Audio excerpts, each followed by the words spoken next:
அஸ்ஸலாமு hi friends, எப்படி இருக்கீங்க? இன்றைக்கி பஜ்ஜி மாவு ரெடி பண்ணிடலாம். பஜ்ஜி மாவுக்கு கடலை மாவு 380 கிராம் எடுத்திருக்கேன். அதுக்குள்ள நம்ம 2 டேபிள் ஸ்பூன் மிளகாய்த்தூள், 2 டேபிள் ஸ்பூன் மைதா மாவு, 2 டேபிள் ஸ்பூன் அரிசி மாவு எடுத்திருக்கேன். 1 டேபிள் ஸ்பூன் உப்பு எடுத்திருக்கேன். பெருங்காயத்தூள் அரை டீஸ்பூன் எடுத்திருக்கேன்.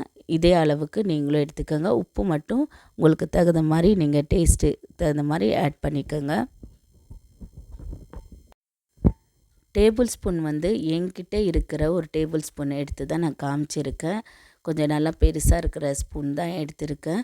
வீடியோவில் காமிச்சிருக்கேன். அந்த அளவுலே நீங்கள் எடுத்துக்கோங்க.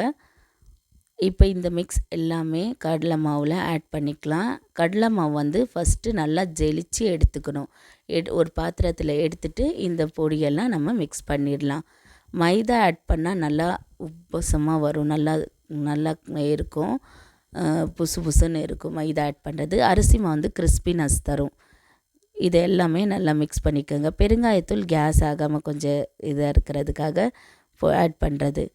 இதில் ஓமம் கூட ஆட் பண்ணலாம், நான் ஆட் பண்ணலை. எல்லாமே மிக்ஸ் பண்ணிக்கோங்க. மிக்ஸ் பண்ணிவிட்டு ஒரு கண்டெய்னரில் நீங்கள் ஆட் பண்ணிக்கலாம். ஆட் பண்ணி வச்சுட்டு ஒரு 6 மந்த் ஒன்றும் ஆகாது. சூப்பராக நீங்கள் ஈஸியாக பஜ்ஜி செய்து எடுத்துக்கலாம். பஜ்ஜி சுடும்போது தண்ணியும் இஞ்சி பூண்டு விழுது பிஞ்ச் சோடா மாவு ஆட் பண்ணால் நல்லா சூப்பரான பஜ்ஜி ரெடி ஆகிடும். கண்டிப்பாக ட்ரை பண்ணி பாருங்கள் இந்த ரெசிபி. நான் இப்போது கண்டெய்னர் சேஞ்ச் பண்ணிவிட்டு எடுத்து வச்சுக்க போகிறேன். இந்த ரெசிபி கரம் மசாலா ஒருத்தர் ஒரு விதமாக செய்வாங்க. ஈஸியாக சிம்பிளாக நான் சொல்கிறேன் பாருங்கள். பட்டை அதிகமாக எடுத்திருக்கேன் நான், கொஞ்சம் அதை விட கம்மியாக லவங்கம் எடுத்திருக்கேன், அதை விட கம்மியாக ஏலக்காய்.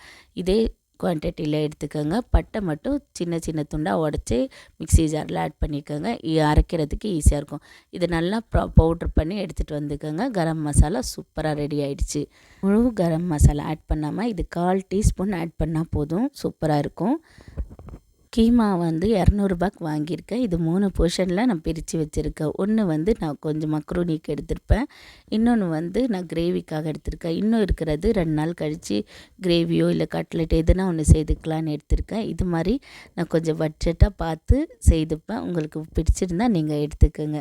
நம்ம 4 மணிக்குள்ளே இந்த கட் பண்ணி வைக்கிற பொருளெல்லாம் வச்சுட்டா அசர் வாங்கு கேட்கும் இல்லையா, அப்போது நம்ம தொழுதுட்டு வந்துட்டு வடை சுடுறதுக்கு கரெக்டாக இருக்கும், ஈஸியாகவும் இருக்கும்.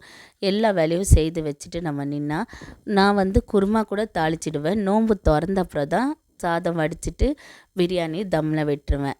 பிடிச்சிருந்தால் லைக் பண்ணுங்கள் ஃப்ரெண்ட்ஸ். அஸ்ஸலாமு அலைக்கும்.